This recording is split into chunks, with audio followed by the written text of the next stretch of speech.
नमस्कार, मैं हूं पल्लव अग्रवाल। आज मैं आपको बताने जा रहा हूं जेट प्लांट के बारे में संपूर्ण जानकारी। तो जेट प्लांट जैसा आप जानते हैं, इसको बहुत सारे नाम से पुकारा जाता है। Money tree, fortune tree, lucky tree, crassula ovata, बहुत सारे नामों से पुकारा जाता है। तो मैं आज आपको बताऊंगा कि इन नामों से इन्हें क्यों पुकारा जाता है। इसके अलावा इसके डिफरेंट टाइप के प्रकार कैसे पाए जाते हैं भारत में और विश्व में। इसके अलावा इसकी कैसे देखभाल कैसे करते हैं और इसको प्रोपोगेट कैसे करते हैं, मैं आज आपको इन सबकी जानकारी दूंगा।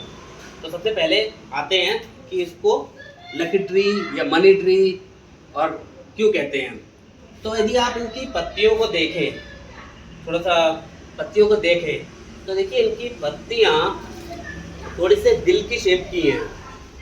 और यदि आप कुछ पत्तियाँ देखेंगे तो कुछ गोल टाइप की होती हैं। तो ये कहा जाता है कि ये सिक्के की तरह है, छोटा सिक्के की तरह जो पैसा होता है, तो सिक्के की तरह है, इसलिए इसे मनी ट्री कहा जाता है।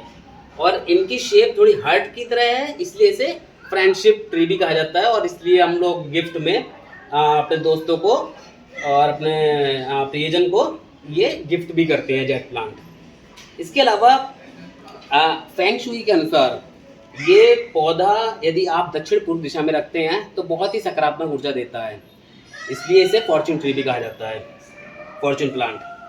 अब आते हैं, अच्छा ये एक सकुलेंट परिवार का पौधा है, तो इसमें बहुत ज़्यादा पानी की ज़रूरत नहीं होती है। इसकी पत्तियां काफ़ी मोटी होती हैं और पानी भरा हुआ होता है इसमें, तो इसमें पानी की बहुत कम आवश्यकता होती है। अब हम इसके प्रकार में आएंगे। इसके बहुत सारे प्रकार होते हैं। ये जो आप देख रहे हैं ये एक नॉर्मल जेट प्लांट है। इसके अलावा एक ब्लू बर्ड जेट प्लांट आता है, पिंक जेट प्लांट आता है, सिल्वर डॉलर जेट प्लांट आता है, hobbit jet plant, harbour jet plant और लेडी फिंगर जेट प्लांट। तो इनका नाम इसलिए दिया गया है क्योंकि जैसे इसकी पत्तियां गोल और दिल के शेप की हैं या सिक्के की तरह की हैं। कुछ पत्तियां ऐसी होती हैं जो भिंडी की तरह की होती है, लंबी लंबी पत्ती, इसलिए उसे लेडी फिंगर प्लांट कहा जाता है। कुछ पत्तियों के साइज के अकॉर्डिंग ही इनके डिफरेंट प्रजातियां हैं। और ये मेनली साउथ अफ्रीका का पौधा है, साउथ अफ्रीका और कुछ यूरोप में पाया जाता है। लेकिन चूंकि ये सभी जलवायु में पैदा हो जाता है, इसलिए इसे अब आजकल विश्व में सभी लोग इसका उपयोग करते हैं और इसे अपने घर में लगाते हैं। इसकी खास बात और भी है कि मतलब मनी ट्री और लकी ट्री के अलावा ये बहुत ही अच्छा कार्बन डाइऑक्साइड अवशोषित करता है रात को, इसलिए आप इसे इंडोर प्लांट में लगा सकते हैं एज अ। और क्योंकि इससे और ऊपर से ये घर के जितने भी टॉक्सिक होते हैं एनवायरनमेंट में, एटमॉस्फेयर में, उसको अवशोषित कर लेता है। तो ये बहुत ही अच्छा एयर प्यूरीफायर है। इसके अलावा बहुत ही अच्छा ऑक्सीजन प्रोवाइड करता है। तो इसके अलावा अब हम आते हैं इसके देखभाल के बारे में। तो इसको पानी की बहुत कम आवश्यकता होती है। सकुलेंट परिवार का जितने भी पौधे हैं उन्हें पानी की बहुत कम ज़रूरत होती है। दूसरा, इसे धूप बहुत अच्छी लगती है, इसलिए आप धूप दें। यदि आप इसे ज़्यादा धूप देंगे तो आप देखेंगे कि इनकी पत्तियों के कॉर्नर्स में रेड रेड कलर की लाइन बन गई है। और यदि कभी इनके पत्तियों के कॉर्नर में ब्लैक कलर की लाइन बन जाए तो आप ये समझ लें कि इसको धूप की कमी हो गई है और पानी ज़्यादा हो गया है।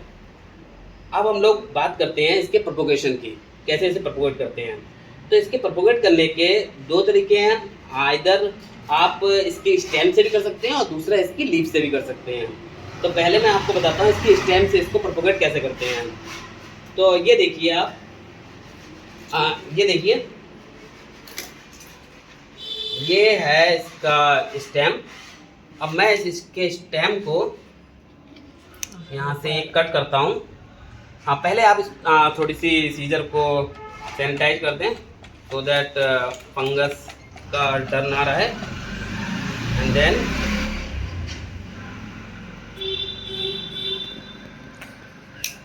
यस, ये मैंने इसकी कट करी है।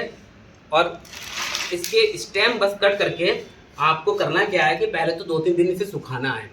और 2-3 दिन सुखाने के बाद आप इसको चाहें तो एक पानी के जार में रख दें 2-4 दिन के लिए।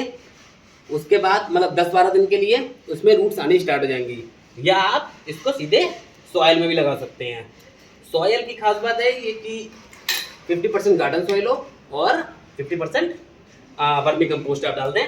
और इसको अभी के लिए चूँकि मैं आपको दिखा रहा हूँ, मैं इसको निकाल दूंगा और 2-3 दिन के लिए इसे सुखाऊंगा, उसके बाद दोबारा इसे प्रोपोगेट करूंगा। तो ये देखिए, ये है मिट्टी, ये है मेरा गमला जो कि मैं लाया हूँ। और इसमें बस मैं ऐसे लगा के ये छोड़ दूंगा।